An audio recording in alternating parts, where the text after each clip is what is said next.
আসসালামু আলাইকুম গাইস, সবাই কেমন আছেন? আশা করি সবাই ভালো আছেন। আজকে আমি রান্না করব বাইলা মাছ। তার জন্য বাইলা মাছগুলোকে কেটে ধুয়ে নিয়েছি। রান্না করার জন্য বাইলা মাছগুলোকে ভেজে নিব। ভেজে নেওয়ার জন্য হলুদ আর লবণ দিয়ে ভালো করে মাখিয়ে নিব। এখন ভেজে নেওয়ার জন্য চুলাতে একটা কড়াইয়ে বসে ওইটা গরম করে তেল দিয়ে নিব। তেলগুলো গরম হওয়ার পর মাছগুলো একে একে দিয়ে দিব।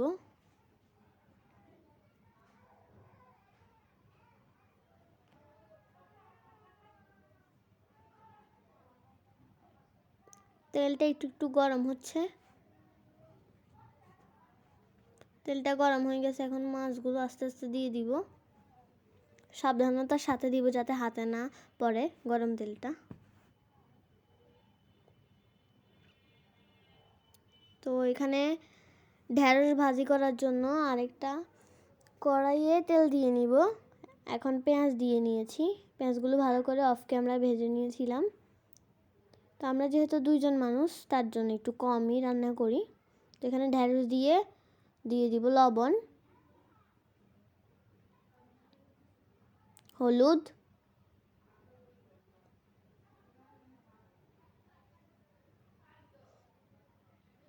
তো ভালো করে এখন এগুলো দিয়ে মিক্স করে নেব। এই যে আমাদের মাছগুলো ভাজা হচ্ছে। আমি দূর থেকে জুম করে ভিডিও করতেছিলাম কারণ মাছগুলো তখন অনেক ফুটতেছিল। তো একটু একটু উল্টাই দিব মাছগুলোকে। এই যে আমাদের মাছগুলো এখনো ভাজা হচ্ছে, অপর পার্ট এটা হচ্ছে। তো এখানে এই যে ঢেঁড়স ভাজিগুলো হচ্ছে, এগুলো একটু নেড়ে চেড়ে দিব। আমাদের মাছ ভাজিগুলো কমপ্লিট। দেখেন চুলা থেকে নামিয়ে ফেলার পরেও কীরকম ফুটতেছে। এই যে আমাদের ঢেঁড়স ভাজি হচ্ছে। তো এখানে বাইলা মাছগুলোকে রান্না করার জন্য একটা পাত্রে তেল দিয়ে নিব। এখন দিয়ে নিয়ে তেলগুলো গরম হওয়ার পর এখন দিয়ে নিব পেঁয়াজ।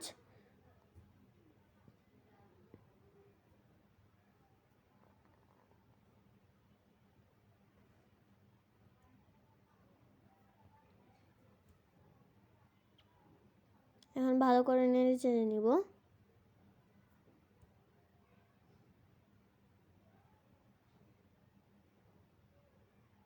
এখানে আমাদের ঢেঁড়স ভাজিগুলো শেষ রান্না করা। তো অফ ক্যামেরায় আমি হলুদ, মরিচ, যা যা মশলা লাগে, রসুন বাটা যা যা লাগে মানে যাবতীয় সব দিয়ে নিলাম।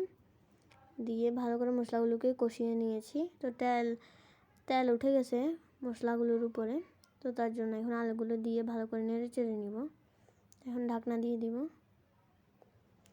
তো এখন একটু কষিয়ে নেওয়ার পর দিয়ে দেবো কাঁঠালের বিচি, যেহেতু আমি কাঁঠালের বিচি দিয়ে রান্না করব।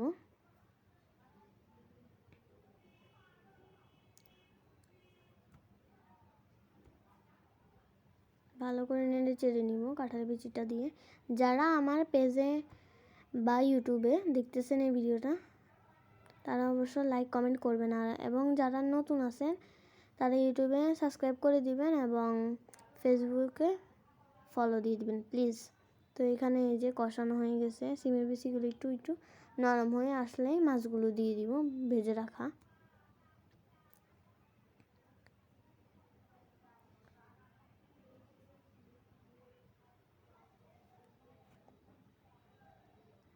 দেওয়া শেষ। তো এখানে একটু টমেটো দিয়ে দিব।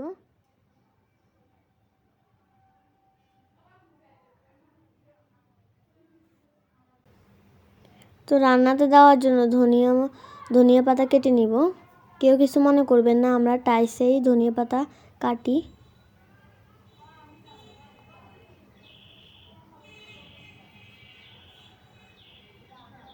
ধনিয়া পাতা আমার প্রায় কাটা শেষ। অফ ক্যামেরায় আমি একটু পানি দিয়ে নিয়েছিলাম যাতে ঝোল হয়। তো এখন একটু ধনিয়া পাতাগুলো দিয়ে দিব। যাই হোক, এই যে আমাদের রান্না করা শেষ। তো কেমন লাগলো আজকের ভিডিওটা অবশ্য কমেন্ট বক্সে জানাবেন।